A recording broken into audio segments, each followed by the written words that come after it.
Éternel grand Dieu, nous bénissons ton Saint-Nom. C'est toi le prédicateur par excellence. Lorsque tu as parlé, les gens ont dit jamais homme n'a parlé comme cet homme. Nous recommandons ce moment précieux au Dieu de demain. Parle à nos cœurs pour que la paix nous a donné. Même ceux qui nous suivent en direct, oh Dieu, ta main n'est pas si courte pour agir. Si seulement ils ont la foi sur les gloires, que le message de ce soir, oh Dieu, touche la vie de ton peuple. Que le message de ce soir, oh Dieu, apporte la consolation. Que le message de ce soir, oh Dieu, nous apporte la paix et la prospérité. Nous avons ici prié par le nom précieux et glorieux nom de notre Rédempteur Jésus. Nous disons Amen. Amen. Amen. Amen. Amen. On acclame très fort pour la gloire de Dieu. Une fois de plus, nous rendons grâce à Dieu. Parce qu'il est écrit que l'homme n'est pas le maître de son souffle. Pour pouvoir le retenir. Donc si tu as encore le souffle de vie, cela ne dépend pas de tes efforts. C'est tout simplement la grâce de Dieu. Voilà pourquoi si nous sommes en vie, c'est pour nos projets, c'est d'abord pour que nous puissions scolariser nos enfants. Et si nous vivons pour le Seigneur. Nous sommes une propriété privée de Dieu. Tu es le mari de ta femme. Avant, tu es d'abord une propriété privée de Dieu. Que le Seigneur te bénisse abondamment. Amen. Je salue la présence du pasteur pour son œuvre au milieu de nous. Et les bien-aimés Célestins. Nous, on est en sécurité. On est sous les pieds des hommes de Dieu qui nous encadrent. Parlons à toutes les libertés. Parce que nous sommes en train d'apprendre. Et s'il y a des choses que nous ne maîtrisons pas, c'est la raison d'être ministère dans une église locale. Pour amener les peuples à la perfection. Nous sommes en train de parler d'un thème très important. Mon nez t'a vu. Et c'est notre deuxième séance. Nous croyons que le Seigneur va te bénir ce soir. Lisons notre écriture. Job 42. Job chapitre 42. Nous lisons le deuxième verset. La Bible dit ceci. Je reconnais que tu peux tout. Et que rien ne s'oppose à tes pensées.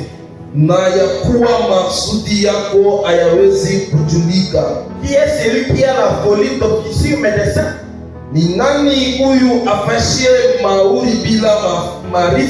Donc celui qui peut tout, ce n'est pas un homme. C'est Dieu. Si Dieu décide de faire quelque chose dans ta vie, même si ta vie s'opposer à cela, personne ne peut obstruer sur le dessein de Dieu. Il a promis à Abraham un fils. La promesse est accomplie. Joseph avait dit un jour qu'il sera élevé, et il sera élevé. Si son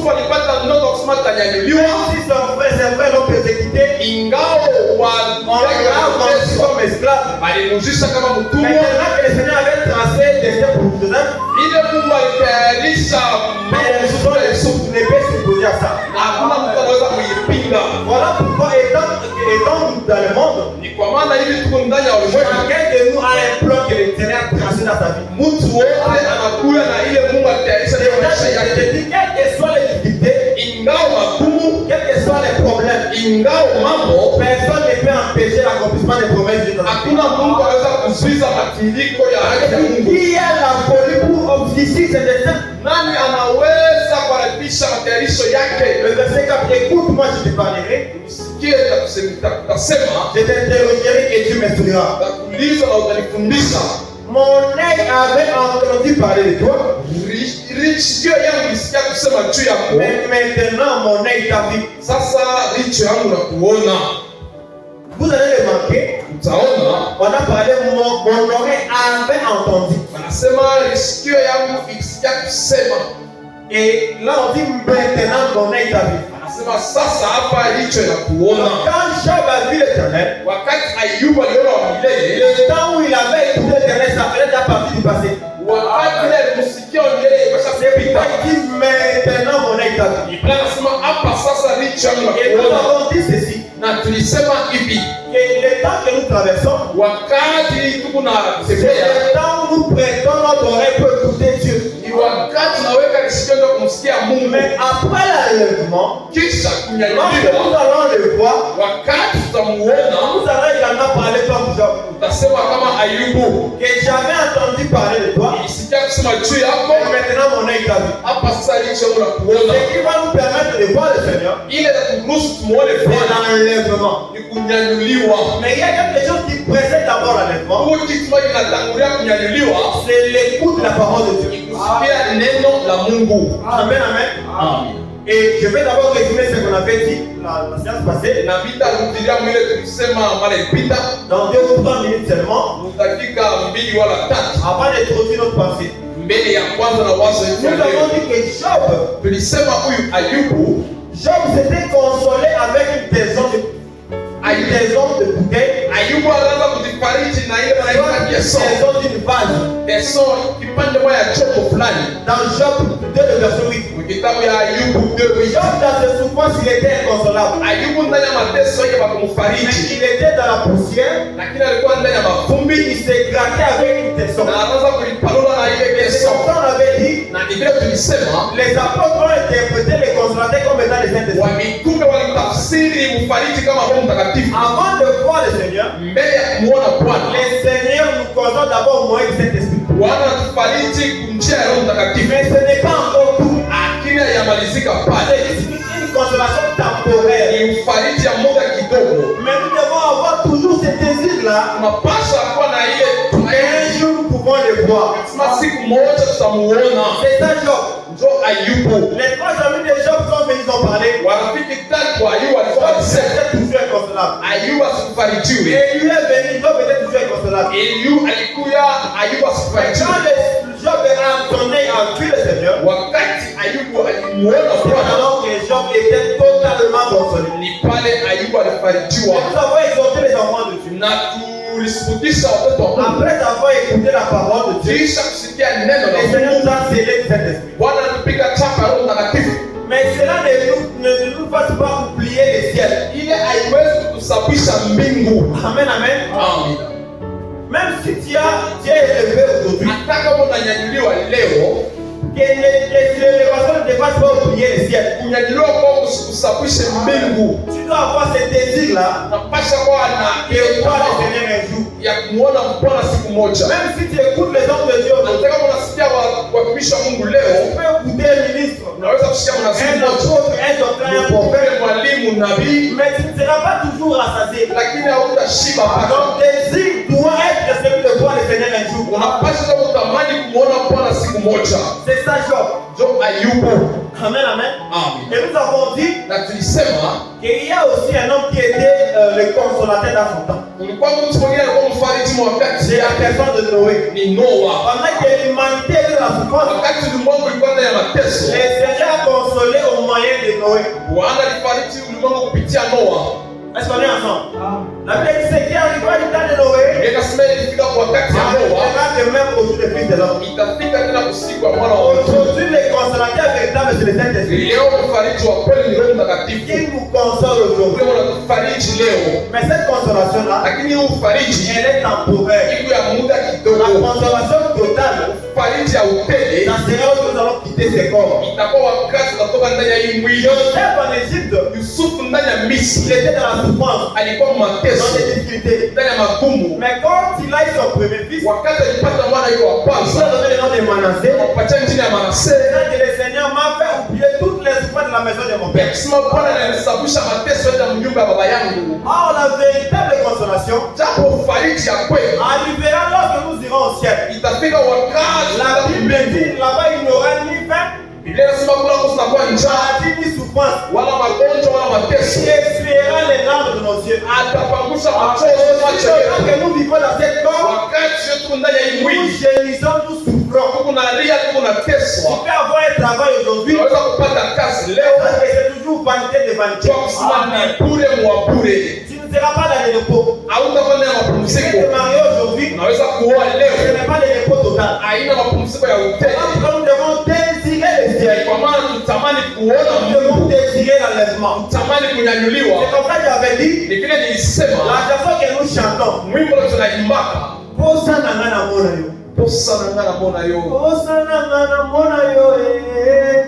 J'aime tellement ces chansons. Napenda kile mwimbo. Même les cantiques que nous chantons, Yaka Mwasi, Koro Yaka Lelo. Donc quand on invoque le Seigneur qu'il vienne, Wakati unaita Bwana akuye, c'est pour qu'il vienne accomplir sa promesse. ni tu akuye atimize ahadi Il y a yake. une promesse qui surpasse toutes les promesses. Mungu ahadi moja na sinda Quand mahali. le Seigneur a dit, je vais dans la maison de mon Père, Wakati Bwana anasema mimi nenda je vais vous préparer une place. mimi nenda kutengenezea Il va makao. revenir pour nous prendre. Atarudi kutubeba. Voilà pourquoi quand je chante ce cantique-là, Wakati naimba ile je wimbo, vois comment le Seigneur va nous ramener vers dans la nuée. naona vile Bwana anatupeleka kwa ndani ya C'est wimbo. ça notre désir. Ile ndio tamaa C'est yetu. ça le désir qu'avait Job. Ndio tamaa ile Bwana Ayubu. Son oreille avait entendu parler, Isikia kusema mais il a fallu que son œil puisse voir le Seigneur. pasha alichokimuone Bwana. C'est alors qu'il serait dans la consolation totale. Pala kupata ufariji ya utele. On acclame très fort pour la gloire de Dieu. Shangilia tu utukufu ya Mungu. Et ce soir, Na magharibi ya leo, comme nous avons dit que nous allons céder notre enseignement dans 3 parties, vile tulisema tutaweka mafundisho yetu ndani ya vipande tatu. avant de voir le Seigneur, Mbele ya kumuona Bwana, il faut l'écouter. tunapasha mbele Donc, kumsikia. pour écouter le Seigneur, Njoo kusikia Bwana, ce n'est pas toute parole. haina neno yote. Aujourd'hui, nous allons toucher ce sous-point. Leo tutagusa maduta kidogo. Mon oreille avait entendu parler. Shina ilichukua kusikia kusema juu yako. Et le dimanche, nous allons terminer par mon œil David. Na dimanche tutamaliza kwa kusema licho yangu na kuona. C'est comme ça que nous disons que les temps que nous traversons, Ile tunasema wakati tunatambuka, ce n'est pas d'abord le temps que nous allons voir le Seigneur. haina wakati tutamuona Bwana. C'est le temps que nous écoutons sa parole. Wakati tunasikia neno lake. Pour nous préparer à sa rencontre. Juu ya kututayarisha kukutana naye. Pour que le Seigneur puisse parler à son peuple, Juu Bwana aseme na taifa lake, il va d'abord ensemble. anapasha mbele kukusanya. Alors ce soir, Magharibi ya leo nous allons parler un tout petit peu du rassemblement tutasemezana juu ya kusanyiko et un tout petit peu du fondement. na juu ya msingi. Parce qu'on peut se rassembler, Tunaweza kujikusanya, mais si on n'est pas rassemblé autour du fondement, lakini kama tuko kando kando ya msingi, on ne peut pas espérer le ciel. hatuwezi kutamania mbingu. Lisons quelques écritures rapidement. Tusome maandiko moja kwa haraka. Nous sommes dans Joël. Kitabu ya Joel. Lisons Joël.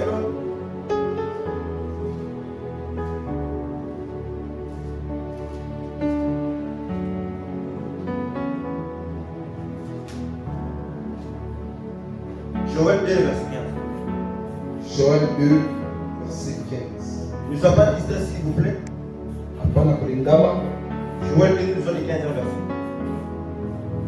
Joel 2 15e verset. La Bible dit ceci. Biblia inasema hivi. Sonnez de la trompette Pigeni tarumbeti en Sion. Musioni. Publie un jeûne, Tangaza kufunga chakula une convocation solennelle. na mkusanyiko. Assemblez le peuple. Kusanya taifa Formez une sainte réunion. na mfanye reyo moja. Assemblez les vieillards. Kusanya wazee, Assemblez les enfants. kusanya watoto, Même les nourrissons à la mamelle. hata wale watoto wengi na nyonya. Que l'épouse sorte de sa demeure Na bwana harusi atoke ndani ya makao yake, et que l'épouse de sa chambre. na bibi harusi ndani ya chumba yake ya ndani. Retenez que quand on sonne la trompette, Mukamata kusema wakati wanapiga tarumbeta, c'est pour rassembler le peuple. ni juu ya kukusanya taifa. C'est la trompette sans éclat. Ni tarumbeta ya siku C'est makelele. le temps que nous traversons. Ni wakati C'est tunatembea. le temps que Dieu a dit mon oreille avait Ni entendu. wakati ile alikuwa alisema alishia kusikia kusema juu yako. C'est les trompettes qui nous rassemblent, c'est l'enseignement. Tarumbeta wanatukusanya mafundisho. Mais bien, ça va arriver aussi un moment Utafika wakati mwingine où la trompette va sonner sans éclat. kule tarumbeta tapiga Ça kwa s'éclate makelele le départ. itakuya kuondoka. Donc avant de voir le Seigneur, Seigneur, mbele ya kumwona Bwana il faut d'abord écouter les sons du premier trompette. unapasha kusikia mbele kelele ya tarumbeta ya Si kwanza. tu n'as pas écouté les sons du premier trompette, Kama usikie kelele ya tarumbeta ya kwanza, tu ne sauras même pas écouter le second trompette quand il sonnera. hautasikia hata ile ya pili wakati Mais wataipiga. retenez que dans les rassemblements, Jua kusema ndani ya mkusanyiko les enfants sont là. huku watoto C'est très important. ya muhimu kabisa. Lisons encore une autre écriture. Tusome andiko ingine. Nous sommes dans Matthieu. Matthieu 19. Matthieu 19. Nous lisons les versets 13 jusqu'au verset 14.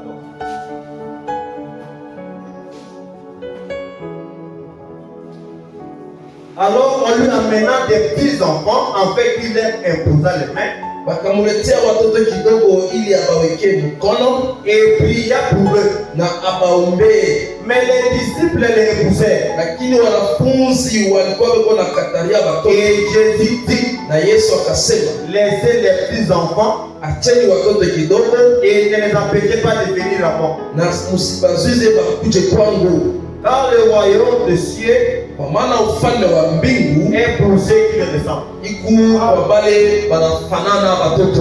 Ça dit rassemblement. Ile ndio mkusanyiko. Lisons encore Philémon. Tusome tena kitabu ya Philémon 1er verset 2. Philémon 1er verset 2. Les restes des Écritures, on va seulement toucher en passant. Na hii maandiko ingine taisema mkupita. Philémon 1er le verset 2. La Bible dit ceci. Biblia inasema hivi, À la sœur Aphia, kwa dada Afya, à Archippe notre compagnon de combat, kwa Arshipe ndugu yetu wa vita, et à l'église qui est dans ta maison. na kwa kanisa liko ndani ya nyumba yako. Amen, amen. Amina. Que le Seigneur donne l'explication à sa parole. Bwana alete tafsiri kuneno lake mjina la Yesu. Amen, amen. Amina. Nous sommes en train de parler du grand rassemblement. Tunasemezea juu ya mkusanyiko. Pour écouter Dieu, Juu ya kumsikia Mungu, Dieu commence d'abord par rassembler. Mungu anaanza mbele kukusanya watu. Même dans l'ombre, Hata ndani ya kivuli, quand vous lisez dans Deutéronome 4, le verset 10, wakati tunasoma kitabu cha Deuteronome 4, le Seigneur a dit à son serviteur Moïse, Bwana alisema na mtumishi wake Musa, rassemble près de moi le peuple, kusanya kando kando langu je taifa, vais les faire attendre mes paroles, wasikiliza masemo yangu, afin qu'ils apprennent à me craindre ili wajifunze kuniogopa tous les temps qu'ils vivent sur terre, wakati wote watatembea hapa pa budongo, et qu'ils les enseignent à leurs enfants. na waifundishe kwa watoto yao. C'est très important. Ya muhimu kabisa, Quand les Seigneur ensemble, wakati Bwana anakusanya, c'est lui-même qui va faire attendre son peuple ses paroles. ni yeye ndio atasikiliza sauti Mais yake. effectivement, nous voyons ce Moïse qui dit la loi. Hapa tunaona ni Musa anasoma sheria. Amen, amen. Amen. Même quand la Bible dit que personne n'enseignera son Hata wakati Biblia inasema hakuna mtu atafundisha ndugu yake, nous serons enseignés par les Saint-Esprit. tutafundishwa na Roho La Mtakatifu. Bible dit que l'homme ne doit pas seulement de pain, Biblia inasema mtu asiishi kwa mais de mkate, toute parole qui sort de la bouche de Dieu. lakini kwa neno tunatoka Ça mkinywa ya paraît Mungu. comme si c'est le Seigneur lui-même qui parle. Inaonekana kama ni Bwana ndio Mais anasema. quand vous regardez l'Éternel utilise ses serviteurs. Wakati angalia tunaona Bwana anatumikisha Donc watumishi quand wake. l'Éternel rassemble le peuple, Wakati Bwana anakusanya taifa, ce sont ses serviteurs qui parlent. ni watumishi wake wako wanasema.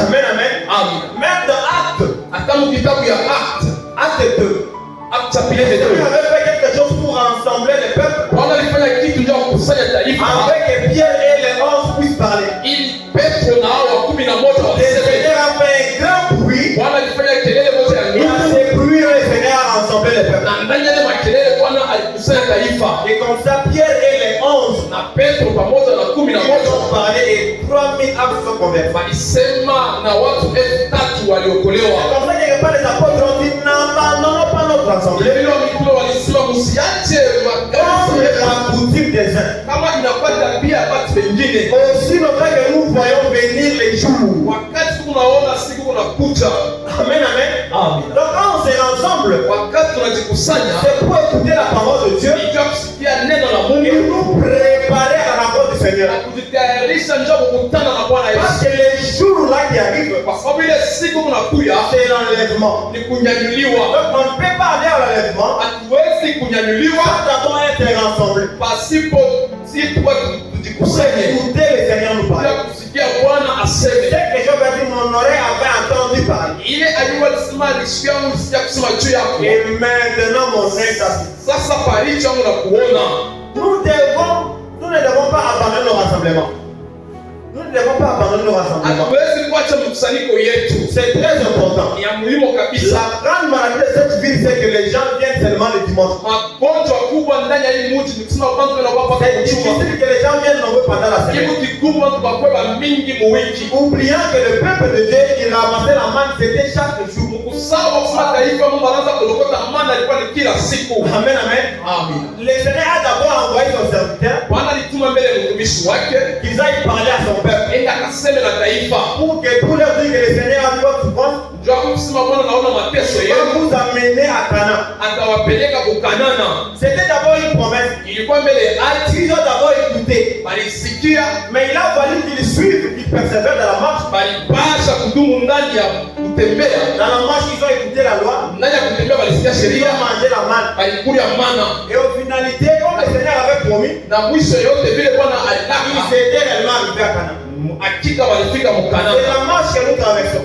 So hii tembea tuko nayo. Nous partons vers le ciel. Kunenda Mais mbinguni dans la marche, lakini nous mtembea devons écouter le Seigneur. unapasha kumsikia Bwana. C'est ça les rassemblements. Ile ndio mkusanyiko. Et dans les cultes, Na ndani ya ibada, dans les cultes, ndani ya ibada les enfants viennent. watoto wao wanakuya.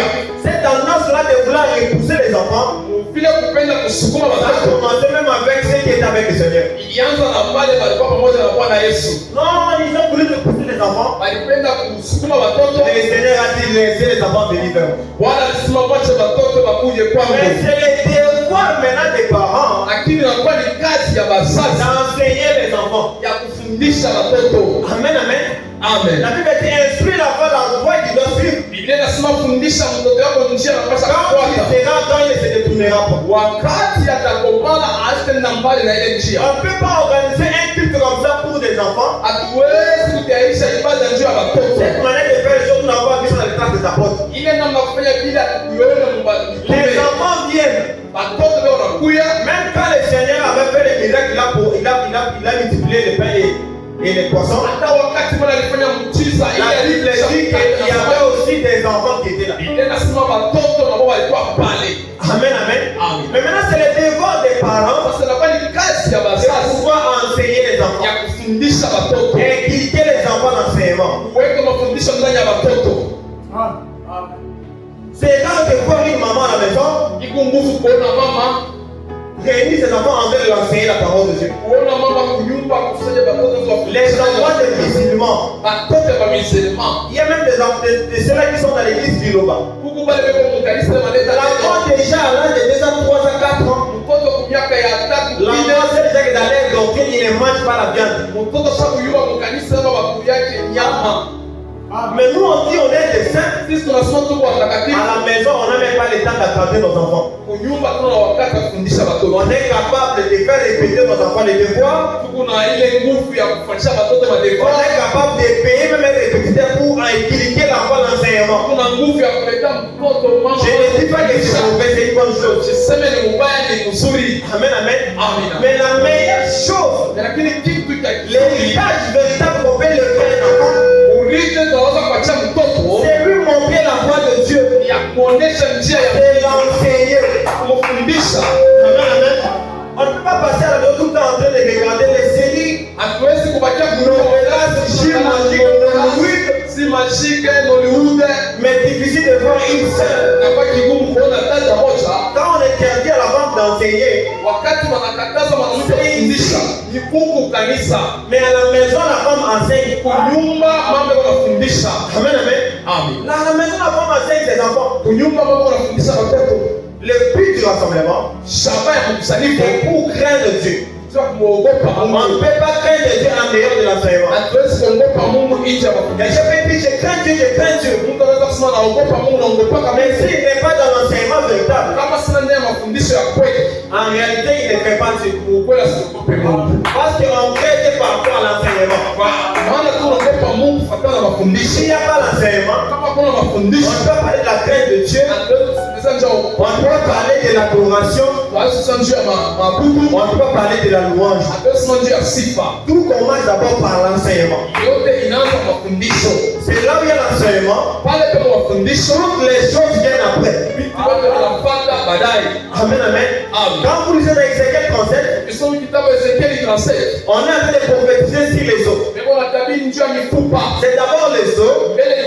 Ensuite, les nerfs viennent. Ensuite, la chair. Et après la peau. La peau vient en dernier lieu. Mais c'est d'abord l'os. Là où il y a l'enseignement, il y a l'espérance au salut. Il n'y a pas le fondement. On ne peut pas espérer voir le Seigneur un jour. Amen, amen. Tu vas remarquer que cet homme-là qui était mourant, lorsqu'on l'a jeté dans le sépulcre du prophète Élisée, lorsqu'il était en contact avec les autres, il était revenu en vie. En dehors de l'enseignement véritable, on ne peut pas espérer le salut. Amen, amen. Si dans ces lieux l'enseignement véritable est prêché, cet enseignement-là, il donne la vie au nom de Jésus. Cet enseignement donne l'espérance au salut au nom de Jésus. Nous, le Seigneur nous a appelés à vivre également des bonnes choses. Dans la parole de Dieu, il y a la nourriture, il y a le vêtement, il y a l'espérance aux choses terrestres comme ça. Être bien vêtu, avoir une belle maison, avoir une belle voiture. Ce n'est pas au ciel qu'on ira rouler avec des voitures là-bas. Et toutes ces choses-là, ce sont des consolations temporaires. Amen, amen. On peut également voir Dieu au travers de ses promesses. Ils ont dit avant que nous venions au monde, Dieu a d'abord commencé à parler. Tu seras mon serviteur. Donc tu vas me servir. C'était d'abord des promesses. Mais aujourd'hui quand même, on a vu ça. Le Seigneur a permis qu'arrivant ici, on va approcher comme serviteur. C'est ça pour nous. Si le Seigneur avait parlé, aujourd'hui nous sommes en train de voir. Amen, amen. Quand le Seigneur a promis à Abraham un fils, c'était d'abord une promesse, c'était le parler de Dieu. Quand il a venu dans sa maison, il a dit quand j'ai regardé la même époque, ta femme Sarah embrassera un fils. C'était une promesse. C'était là qu'ils ont entendu parler. Mais quand le temps s'est accompli, la promesse était matérialisée. Le Seigneur nous a promis le ciel. Comme la Bible dit que le Seigneur ne peut pas mentir, il lève qu'il neige. Même si nous mourons comme ça, il va avoir cette promesse. Mais nous croyons que quand le Seigneur reviendra, quand la trompette sonnera, nous allons nous ressusciter pour voir le Seigneur.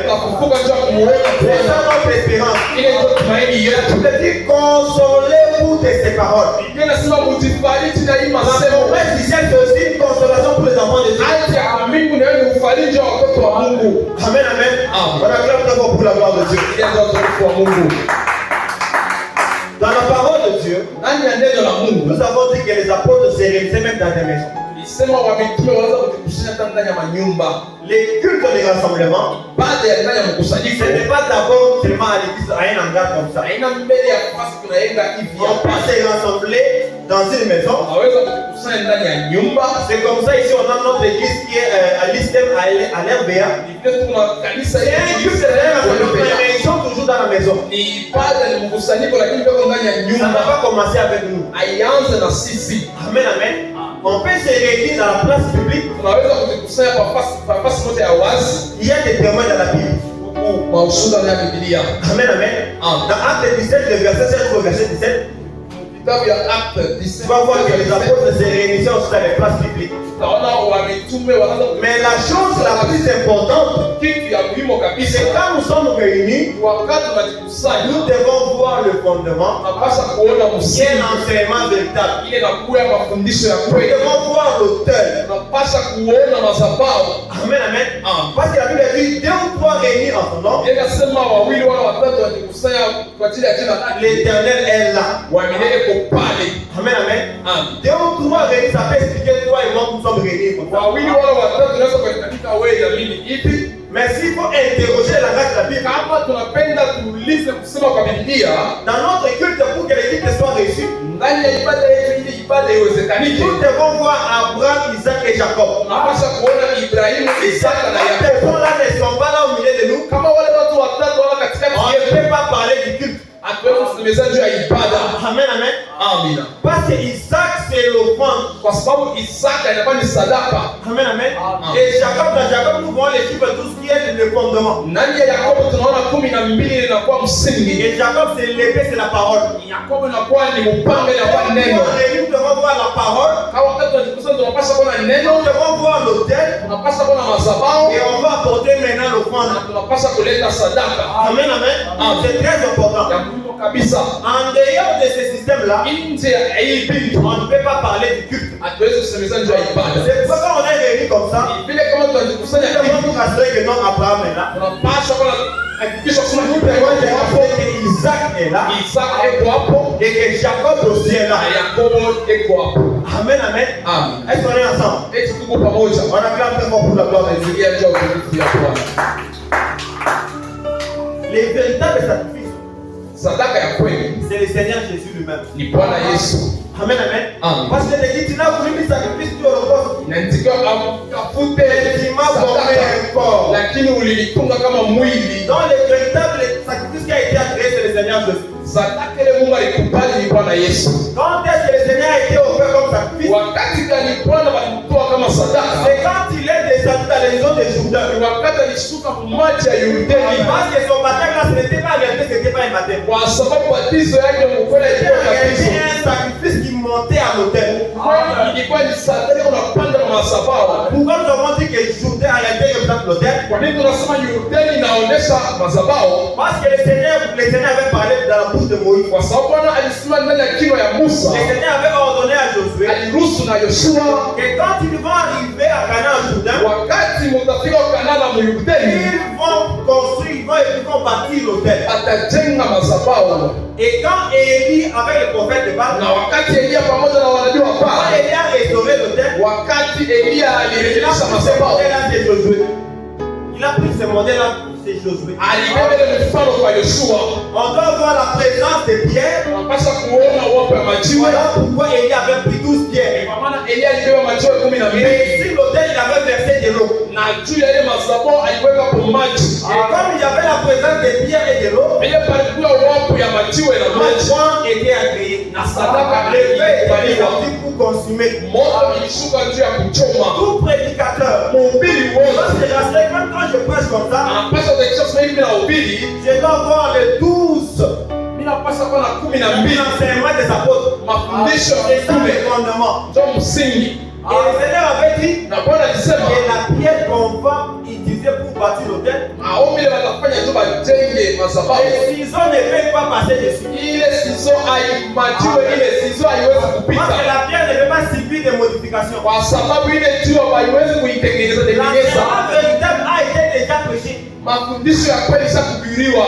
Amen, amen. Amen. Quand l'apôtre a dit, j'ai posé le fondement comme message à vous, Wakati mtume alisema niliweka msingi kama mtu wa hekima, ce langage-là, kusema kule kwa vile effectivement, il a apporté l'enseignement. kusema alileta mafundisho. Dans le premier verset corinthiens, quand vous lisez, Mu 1 Korintho il a dit, j'ai apporté les lettres. anasema nilileta Il a msingi. dit, j'ai planté et Milipanda Apollos a arrosé. Apolosa alimimia maji. Donc, il a planté là, c'était seulement l'enseignement. Upande wa kule ni mafundisho. Dans les 10e verset, ils ont dit, j'ai posé le fondement comme message à vous. Hizo ndio nasema niliweka msingi kama mtu wa hekima. Il dit que le fondement, c'est l'enseignement des apôtres. Kusema msingi ni mafundisho ya mitume. Donc, quand un prédicateur prêche, Wakati mhubiri anahubiri, on parle de l'enseignement, tunaleta mafundisho on yako, peut compare avec celle des apôtres, tunaifananisha na ya mitume, si ton enseignement est conforme avec celle des apôtres, kama fundisho kwa pamoja na ya mitume, c'est alors qu'on peut embrasser et dire Amen. pale tunaweza kusema amina, Et on est racheté qu'on verra le Seigneur. na tunahakikisha kusema tutamuona Bwana. Voilà pourquoi le Seigneur est descendu dans l'eau de baptême. Wakati Bwana alishuka mu maji ya ubatizo, Jean aussi c'est un prophète. Yohana naye ni nabii, Jésus aussi c'est un prophète. Yesu pia nabii. Amen, amen. Amen. Mais dans un premier temps, Pande ya kwanza, Jean n'avait pas vu par rapport à l'œil prophétique. Yohana sikuona kufuatana na licho ya Il a vu unabii. le Seigneur comme fils de l'homme. C'est comme ça il va dire je ne suis pas digne. Ni vile alimuona Bwana Yesu kama mwana wa mtu alikuwa stahili nikubatize.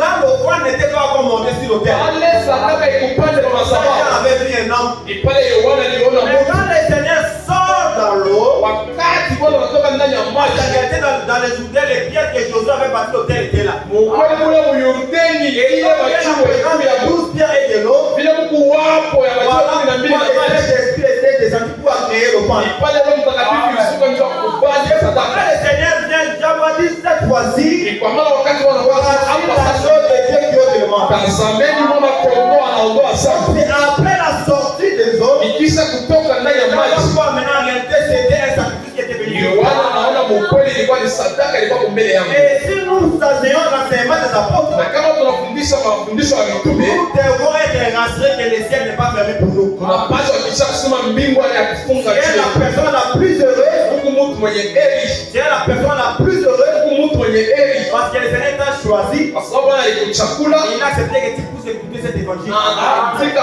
usikie C'est Injili. cet évangile qui nous rassure le salut. Ni ile Injili inatupatia wokovu. Amen, amen. Amen. On acclame très fort pour la gloire de Dieu. Tukia ndio utukufu wa Bwana. Que le Seigneur te bénisse abondamment. Bwana akubariki kwa upendo.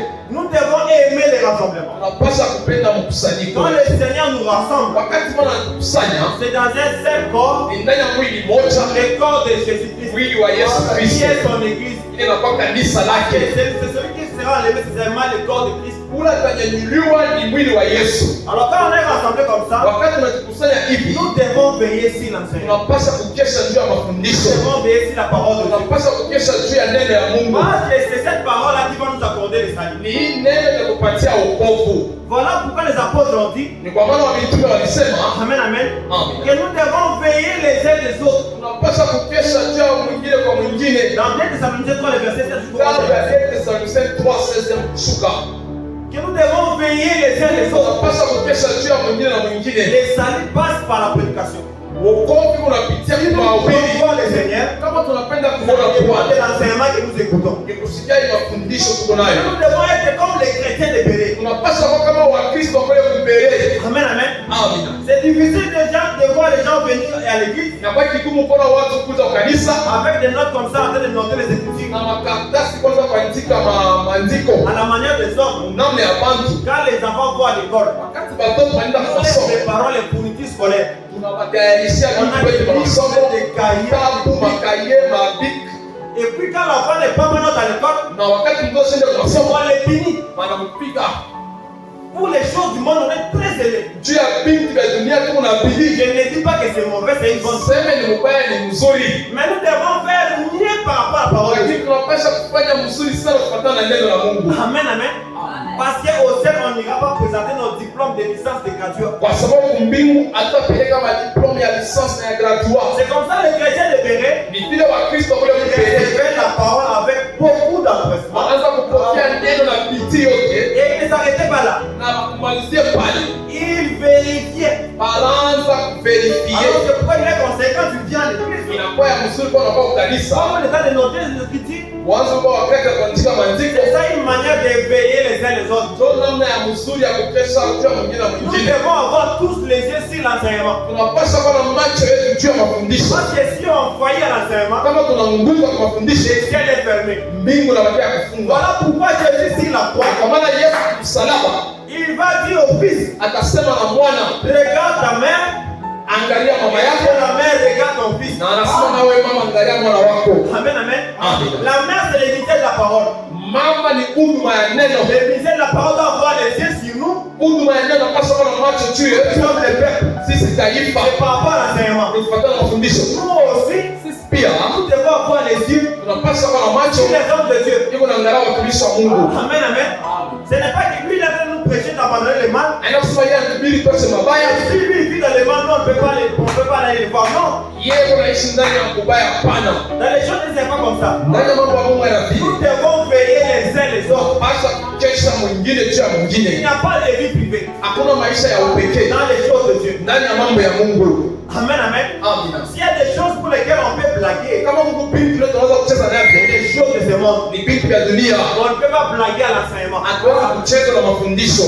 Amen, amen. Amen. Dans les choses de Dieu, on doit être très sérieux. Mambo ya Mungu tunapaswa kuwa serious. Parce que notre salut en dépend. Kwa maana wokovu yetu Si inambatana na nous voulons mafundisho. voir le Seigneur comme Job là, Kama tunapenda kuona Bwana vile Ayubu nous alimuona, devons veiller sur l'enseignement. tunapaswa kukesha juu ya mafundisho. Parce que c'est au moyen de l'enseignement que nous allons voir le Ndio Seigneur. kupitia mafundisho tutamuona Bwana. On acclame très fort pour la gloire de Dieu. Haleluya juu ya utukufu wa Le Mungu. Seigneur te bénisse abondamment. Bwana kubariki kwa utele. Qui t'accorde sa grâce au nom de Jésus. Akujalie neema yake mjina la Si tu Yesu. es venu malade, Kama ulikuwa mgonjwa, que cet enseignement hii véritable mafundisho ya kweli t'apporte la guérison au nom de ikupatie Jésus. uponyaji mjina la Il y a Yesu. fait des blocages, que les blocages Kama tombent au nom kulikuwa de Jésus. vifungo vya mjina la Yesu. Quand on est en contact avec les autres, Wakati unaingia ndani ya la maji, mort n'a plus de place. lufu haina nafasi. Amen, amen. Amina. Quand on est dans l'enseignement véritable, Kama tuko ndani ya mafundisho ya le kweli, blocage n'a plus de place. vifungo havina nafasi. Celui qui a le Christ, il est réellement libre. Ule kuna mwana eko huru, Il est affranchi. unabakia huru. Nous, on n'est pas sous la domination du diable. Sisi tuna chini ya utawala wa On Shetani, est sous la domination de Christ. tuko chini ya utawala wa Kristo. Amen, amen. Amina. Que le Seigneur te bénisse Bwana abondamment. kubariki kwa utele. Voilà pourquoi dans Acte 26, Mu kitabu ya Acte 26 nous lisons à partir du premier verset. tunasoma mstari wake wa kwanza. On paye Acte 26. On lit le premier verset. Agrippa dit à Paul, Agrippa akasema na Paulo, il t'est permis de la part pour te défendre. Paul ayant entendu la main, s'est justifié en ces termes. J'estime erreur, roi Agrippa, d'avoir aujourd'hui à me justifier devant toi de toutes les choses dont je suis accusé par les Juifs. Car tu connais parfaitement leurs coutumes et leurs discussions. Je te prie donc de m'écouter avec patience. Écoutez ce que dit Paul, le verset 4. Ma vie, dès les premiers temps de ma jeunesse, est connue de tous les Juifs, puisqu'il s'est passé à Jérusalem au milieu de ma nation. Amen, amen. amen. Est-ce qu'on est ensemble? Eti tuko pamoja. Ici, Paul a train de justifier. Hapa Paulo yuko na J'ai jisifia. pris seulement ça pour tirer quelque chose. Mimi nabeba nje kutosha kitu moja. Il a dit que sa vie était connue de tout le monde Anasema maisha yake ilijulikana na watu wote. parce qu'il s'est passé où? À Jérusalem. Kwa sababu aliishi kule kwa Yerusalema. Et il a rassuré que c'est parmi sa nation. Na anasema ilikuwa ni katika taifa lake. Amen, amen. Amina. C'était d'ailleurs le thème que nous venons de terminer chez nous à Kisu. Kishina tulikuwa nayo tunamalizia La hapa ilikuwa nation Kisu. fruitière. La nation fruitière. Taifa ya matunda. Pour dire que la nation fruitière, c'est l'ensemble de tous les enfants de Dieu qui est parti dans le monde qui ont cru la parole. Taifa hiyo inaonyesha matunda ni kusema watoto wote wa Mungu washakusambara mu Et ulimwengu. entre nous, Na katikati yetu il ne peut pas avoir de vie privée. hakuwezi kuwa maisha ya C'est ce que Paul a upekee. dit. Ni hivi Que Paulo ma vie anasema est connue de tous les juifs. maisha yangu ilijulikana kwa Wayahudi wote. Nous, on n'est pas juif quant à la chair, Sisi tuna Wayahudi mumwili, mais on est juif par rapport à la conversion. lakini wakati tunaweza kubadilisha mioyo yetu, Quand les nations étrangères, wakati mataifa ils kigeni ont appris que l'éthique du roi devait faire du bien aux juifs, wanashika kusema il y a eu des gens qui se sont fait des juifs kulikuwa mambo walifanya kuya Wayahudi pour bénéficier de la grâce du roi. juu ya kufaidikia inaenda kuya Les mambo ya gens, on mfalme. n'était pas des juifs quant à la chair, Sisi tukuya Wayahudi mumwili mais pour bénéficier de la grâce du roi, juu ya kufaidikia na neno ya on s'est mfalme. fait des juifs Tulijifanya kuwa Wayahudi par la conversion. kupitia kubadilisha. Moi, je ne suis pas congolais, Mimi sina mkongomani, je suis un vrai juif. mimi kundugu Myahudi. Amen, amen. Amina. Je suis un vrai juif Mimi Myahudi parce que je suis congolais, kwa sababu mimi mais mkongomani pour bénéficier de la grâce du roi, juu ya kufaidikia na je neno ya suis mfalme. un juif. Nijifanya kuya Myahudi. Maintenant, parmi les juifs, Sasa kati ya il Wayahudi n'y a pas de vie privée. hakuna maisha ya Ceux qui upekee. se disent ce sont des compatriotes, Wale wanasema wa compatriote, des concitoyens, wale wanakuwa wa mwinchi, ceux qui habitent la même nation, wale ndio wanaishi mu taifa moja. il n'y a pas de vie privée. hakuna maisha ya upekee. Voilà pourquoi nous devons veiller les uns les autres Bila tunapaswa kukesha mwingine kwa mwingine. pour nous exciter dans la charité, Juu ya kuingia ndani ya upendo. dans l'amour fraternel. Ndani ya mapendo ya ndugu. Les problèmes du frère Mambo ya ndugu. doivent être aussi mon problème. Pasa kama mambo Les yako. problèmes de ma soeur Mambo ya doivent dada. être aussi mon problème. Pasa kama mambo yangu. J'avais trop aimé l'enseignement sur l'unité. Nilipenda mafundisho juu ya umoja. J'ai pensé enseigner. Ile balifundisha hapa. Amen, amen. Amina. C'est une très bonne chose. Ilikuwa kitu Je nzuri. sais qu'il y aura des gens qui vont combattre ça. Ndio sababu ndo atakumalisha ile mambo. C'est peine perdue de combattre l'œuvre de Dieu. Lakini unapita muda kumalisha kazi ya Mungu. Amen, amen. Amina. Parce que quand les apôtres ont commencé à pécher, Wakati wa mitume wakaanza kupili. les gens se sont élevés pour les empêcher de ne pas pécher. Bantu bakalamuka ndio wakataria kupili. Amen, amen. Amen. Et ils avaient mis en garde ces hommes-là. Na baliweka wale bantu C'est-à-dire, wakasema mfanye quand angalisho. vous voulez empêcher l'œuvre de Dieu, Wakati unapenda kuzuiza kazi en ya réalité, Mungu. vous voulez combattre contre le Seigneur. Ukweli unapenda kumkomalisha Et Bwana. c'est un risque. Sasa kwa ni hatari. Alors, celui qui va se lever contre cette unité, Ndio atalamuka kinyume ya umoja. contre ces rassemblements, toute la parole de Dieu, Kusanyiko juu ya neno il va rencontrer le Seigneur. atakutana na Bwana.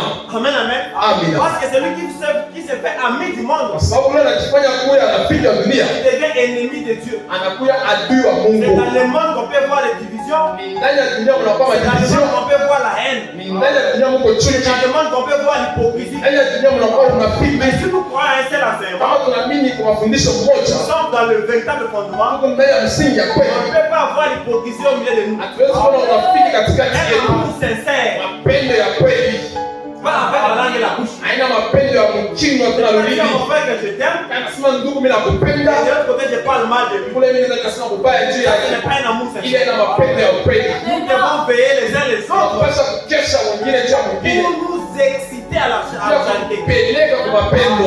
Exciter, ça veut dire réveiller et donc faire enflammer quelque chose. Juu ya kuhakikisha kitu moja ndani Nous yetu. devons réveiller l'amour, Tunapaswa kulamusha nous devons mapendo. exciter l'amour. Tunapaswa kuhakikisha C'est mapendo. ça la vie des enfants de Ile Dieu. ndio maisha ya watoto ya Mungu. Amen, amen. Amina. Et la dernière écriture, c'est dans 1 Corinthiens 15, Maandiko ya mwisho kitabu cha Korintho 15. où la Bible dit ceci. Kule Biblia inasema hivi, L'évangile que je vous ai annoncé, Injili niliwatangazia par lequel vous avez cru kupitia ile mliamini et par lequel vous êtes sauvés. na ile kupitia ile mliokolewa, On n'a pas conjugué au passé que vous serez sauvés, non, on dit que vous êtes sauvés. anasema mmesha kuokolewa. Donc, quand on croit l'enseignement véritable, Wakati unaamini mafundisho ya on kweli, est déjà sauvés. mara moja Et unaokolewa. ce qui nous attend, Ile c'est inatubakilia seulement cette promesse-là de voir le Seigneur. hadi ya kuona Bwana. Et ce qui va nous amener à voir le Seigneur, Ile tupeleka tuone ça Bwana sera au moyen de l'enlèvement. ni kupitia kunyanyuliwa. Et les apôtres ont dit, Wamitume walisema, si vous les retenez tel que je vous l'ai annoncé. kama mnaipamba mnaishika vile mimi niliwatangazia hiyo, Donc le fondement était déjà posé. msingi banesha Nous kuiweka. devons enseigner, Tunapaswa nous kufundisha, devons enseigner tel que les apôtres. tunapaswa kufundisha vile wamitume walifundisha. Vraiment, nous aurons crié en vain. Kinyume tutaamini wa bure. Le but de cet enseignement, Shabaha ya je mafundisho, comprends que ton salut dépend de l'enseignement que tu as. unapaswa kuelewa wokovu yako unatoka mafundisho Alors, tu unasikia. dois avoir les yeux sur l'enseignement. Unapaswa kuangalia mafundisho, Voir les hommes de Dieu, tu poses des questions. unaenda kuwatumisha Mungu na wauliza Après prière, kisha maombi. tu peux voir les hommes de Dieu, tu poses la question, c'est par rapport à ton salut. Unaenda kumwona mtumishi wa Mungu unamuuliza juu ya wokovu wako. Cet évangile, c'est un évangile de questions. Hii injili ni injili ya maswali. Il y a un homme dans la Bible Huku mtu mmoja mu qui Biblia a posé la question à Jésus. aliulizaka Yesu Une question juste et qui mérite une réponse. swali moja inastahili kupata jibu. Il a dit, Alisema, que dois-je faire pour hériter le royaume des cieux? utafanya nini ili nirithi ufalme wa mbingu? Aujourd'hui, sur YouTube, sur Facebook, Leo kwa mitandao il y a des gens qui sont spécialistes pour parler des amours. huku bantu bashakuwa na ile specialite za kusikiliza Pour mapenzi. séduire une femme. Namna gani unaweza kumtombosha Là, c'est mwanamke sur YouTube. pale pa YouTube. Quelques stratégies pour satisfaire une femme au lit. Namna gani unaweza kusatisfaire mke. On ne peut pas parler genre comment est-ce que tu peux faire pour hériter le royaume de ces noms. Hakuna kusemeza namna gani utarithi ufalme wa mbingu, On hapana. ne peut pas poser des questions oiseuses, des questions qui n'ont pas de but. Hakuna kuuliza maswali yenye na C'est shabaha. comme là, quand il a posé la question, Bila kuuliza ile question, il a dit que dois-je faire pour hériter le royaume des cieux? utafanya nini ili nirithi ufalme wa Ce mbingu? sont ces genres de questions que les peuples doivent poser. Ndio makestion ya vile taifa napasha kuuliza. Amen, amen. Amina. On ne peut pas se fier de notre manière de servir Dieu. Hatuwezi kubakia namna yetu ya kutumikia Il y a des Mungu. critiques qui disent la proverbe. Andiko nasoma mproverbe. Quelle voix paraît juste devant un homme, Ile njia inaonekana mzuri mbele ya Mungu, mais son issue c'est la mort. lakini mwisho yayo ni lufu. Un homme de Dieu, Mtumishi wa un Mungu, enfant de Dieu, mtoto wa Mungu il ne peut pas d'abord se fier à la manière de servir Dieu. asiwezi kuwa na Il ne peut pas se suffire à lui-même. ashezi Et kujisikia c'est ça l'absolu. Non. hii ndio yote ndio mwisho. Amen, Hapana, amen. amina. Nous devons côtoyer d'autres frères. Tunapasha kuuliza bandugu bengine, Parce que la Bible dit, kwa sababu Biblia inasema qui croit connaître quelque chose, ula na mimi il n'a kujua pas kitu encore moja connu comme il faut connaître. asiyajua vile anastahili kujua. Mais là, mon frère, ce que je fais, c'est réellement papa, c'est ça vraiment. Ndugu, hii kitu mimi nafanya Tu te rassures que ce que tu fais, c'est ça. kama unaona vile Alors, unafanya, gloire à Dieu, tu peux continuer ta marche. utukufu kwa Mungu unaweza kuendelesha. C'est ça un enfant de Dieu. Ndio mtoto wa Mungu. Nous devons retenir ce soir, Pasha kwa magharibi ya et leo dans notre marche, ndani ya kutembea kwetu nous attendons pour voir le Seigneur. tunachunga kumuona Bwana, Mais il y a une manière où on attend le ciel. lakini kuko namna ya kuchunga On mbingu. attend le ciel dans la persévérance, dans les prières, Tunachunga mbingu mu kudumu ndani ya dans la maombi, compréhension du Père, ndani ya kuvunja mkate, dans l'enseignement, ndani ya mafundisho, dans l'amour paternel. ndani ya mapenzi ya Comme ça, on Mungu. attend le ciel. Ni vile tu tunachunga mbingu. Les femmes sages, Mwanamke wa hekima les vierges sages, ama mabikira wa hekima ils n'attendaient pas la venue du mari, mais prévu, non. hawawezi kuchunga kukuya kwa bwana harusi mikono wazi. Elle Hapana, s'appelle l'huile. palikuwa na Et mafuta là, lampe était allumée. na taa yako ilikuwa ya Elle kuwaka, n'était pas dans la distraction. hapakuwa sasa kulengama. Amen, amen. Amen. On avait dit que Job Tulisema Ayubu était consolé en attendant de voir le Seigneur. alifarijiwa kwa kuchunga kumwona Bwana. On est scellé du Saint-Esprit. Kisha kupigwa na Nous shaka ya attendons la venue Mtakatifu, du Seigneur. tunachunga kuja kwa Mais en Bwana. attendant sa venue, Mkuchunga kuja nous kwake, devons persévérer dans l'amour, tunapaswa kudumu mapendo, dans l'amour sincère, mapendo ya kweli, dans l'enseignement, mafundisho, dans la fraction du pain. kuvunja mkate, C'est ça la marche aux enfants de Dieu. ndio kutembea kwa watoto ya Mungu. Que le Seigneur bénisse sa parole. Bwana awabariki kwa upendo. On a fait un peu fort pour la gloire de Dieu. Shangilia ndio utukufu ya Mungu. Si le Seigneur nous accorde encore la vie, Kama Bwana anatupatia tena uzima, nous allons revenir le dimanche tutakuwa tena mchuma pour mettre un point virgule par rapport à cet enseignement. tutakuweka point vidiki kufuatana na hii mafundisho. Pour parler maintenant mon œil ta vie Tutakusemezea pa ile sasa richo yangu na kuona par rapport à la grâce de Dieu. kufuatana na neema ya Mungu. Nous invitons les pasteurs sur les vents pour continuer la prière. Mwalika mchungaji Sole atatuingisha maombi.